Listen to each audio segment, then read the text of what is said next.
Esdras, capítulo 10. Enquanto Esdras orava e fazia confissão, chorando prostrado diante da casa de Deus, ajuntou-se a ele de Israel muito grande congregação de homens, de mulheres e de crianças, pois o povo chorava com grande choro. Versículo 1. Provavelmente, Esdras não esperava tamanha comoção por parte de seus irmãos e uma resposta tão rápida às suas orações. Angustiado e chorando muito, ele viu naquela transgressão a grande possibilidade da decadência de seu povo, que acabara de retornar da terra do cativeiro.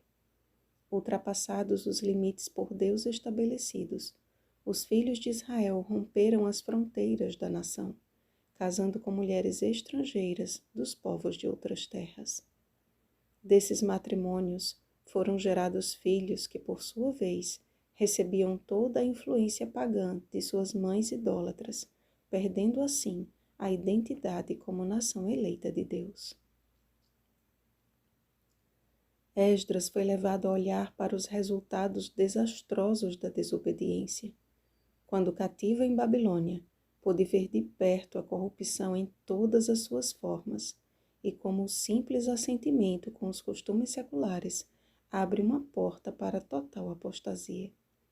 O fato da maioria dos judeus ter permanecido em Babilônia explica o encanto difícil de ser quebrado que o pecado causa no homem. E entre ter o que deseja e fazer a vontade de Deus, o impenitente sempre vai escolher a primeira opção. Num casamento em julgo desigual, não havia apenas a diferença religiosa, mas também costumes e práticas abomináveis que eram levados para dentro do lar. Idolatria, alimentação impura e sexo deturpado eram os principais pecados cometidos nessas uniões mistas. Na Igreja Apostólica, quando os recém-conversos estavam sendo perseguidos pelos cristãos judeus a respeito de tradições, foi tomado um voto entre os apóstolos para que não fosse cobrado deles nada além da abstenção das coisas sacrificadas a ídolos, bem como do sangue, da carne de animais sufocados e das relações sexuais ilícitas. Atos capítulo 15, versículo 29. Esdras demonstrou um genuíno espírito de compaixão ao prantear por seus irmãos, e seu livro foi concluído, regado com suas sinceras lágrimas. As palavras de Secanias lhe deram a força que precisava para agir e exigir dos cabeças das famílias de Israel que tomassem uma atitude urgente.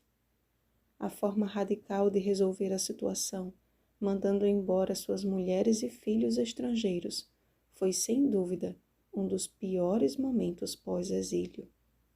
Mas mesmo havendo oposição por parte de alguns, toda a congregação disse em altas vozes: assim seja, assim nos convém fazer. Como a obediência gera bênção, a desobediência gera maldição. Esdras precisou submeter o povo a uma atitude extrema a fim de evitar um mal pior. Hoje, existem muitos casamentos enfrentando situações desafiadoras. O plano de Deus para o casamento é o mesmo desde o princípio. Em Gênesis capítulo 2, versículo 24. Infelizmente, a humanidade vem deturpando o plano original do Criador, trocando a bênção pela maldição. E até mesmo em lares cristãos, muitos casais têm maculado o leito e a família com licenciosidade, julgando ser lícito fazer o que quiser entre quatro paredes. Este é um assunto que tem gerado muitas discussões e polêmicas, mas uma coisa é certa, amados: todo aquele que busca ao Senhor de todo o coração procura fazer o que é do seu agrado, porque a vontade de Deus é boa, agradável e perfeita. Romanos capítulo 12, versículo 2. Quando a vontade própria é subjugada, o Espírito Santo muda os nossos gostos, refina os nossos apetites e purifica a nossa mente. É claro que sempre existirão os Jonatas, Jazeias, Mesulão e Sabetai, se opondo ao assim diz o Senhor. No fim das contas, contudo, a decisão em ser fiel ou não sempre será pessoal e intransferível. Os conselhos deixados pelos apóstolos Paulo e Pedro em 1 Coríntios capítulo 7, versos 12 ao 16 e em 1 Pedro capítulo 3, versículos 1 ao 7, respectivamente, não requer do cristão casado o afastamento de seu cônjuge incrédulo, mas uma vida de nobre procedimento, de modo que seja um instrumento do Espírito Santo para a conversão do companheiro descrente. A todos os casados, busquemos na palavra o conhecimento e a sabedoria tão necessários para que desfrutemos de um leito sem mácula, porque Deus julgará os impuros e adúlteros. Hebreus capítulo 13, versículo 4. E aos solteiros, o recado do Senhor é muito claro. Não vos ponhais em julgo desigual com os incrédulos, porquanto que sociedade pode haver entre a justiça e a iniquidade? Ou que comunhão da luz com as trevas? Que harmonia entre Cristo e o maligno? Ou que união do crente com o incrédulo? 2 Coríntios capítulo 6, versículos 14 ao 15. E assim, conservemos, pela graça de Deus e poder do Espírito Santo, a inconfundível identidade celestial.